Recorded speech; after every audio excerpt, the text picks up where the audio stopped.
Bonjour, donc du coup pour exposer un petit peu le contexte de la vidéo, cette voiture elle est équipée d'injecteurs gros débit parce qu'elle a été convertie à l'éthanol. Le souci rencontré, parce que je suis quelqu'un qui quand même qui roule pas mal avec son auto, c'est que les informations qui remontent à l'ordinateur de bord sont erronées depuis le changement de débit des injecteurs. Le signal du coup qui remonte, qui affiche une consommation de carburant trop faible, et plus embêtant encore, on a le litrage qui descend pas assez vite par rapport au calcul théorique de consommation.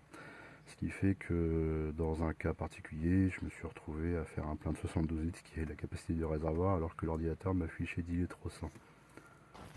Pour corriger ça, moi je vais intervenir dans la cartographie et j'ai branché un émulateur du coup sur le calculateur. On va aller voir ça. On a le calculateur qui est ouvert, l'émulateur qui est branché et qui remonte vers le PC, ce qui va nous permettre d'émuler en temps réel la cartographie de la voiture. Donc là j'ai ma conso instantanée en litres heure. Je suis à peu près autour de 1,5 litres.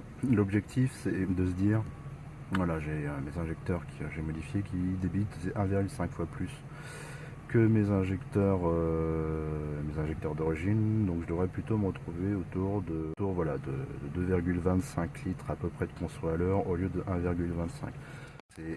On va l'appliquer et on va voir l'impact en temps réel sur l'ordinateur de bord. Donc ça c'est toujours le signal de consommation instantanée reçu depuis le calculateur. Voilà, je l'applique et tu vas voir. Hop, update, et l'impact est immédiat.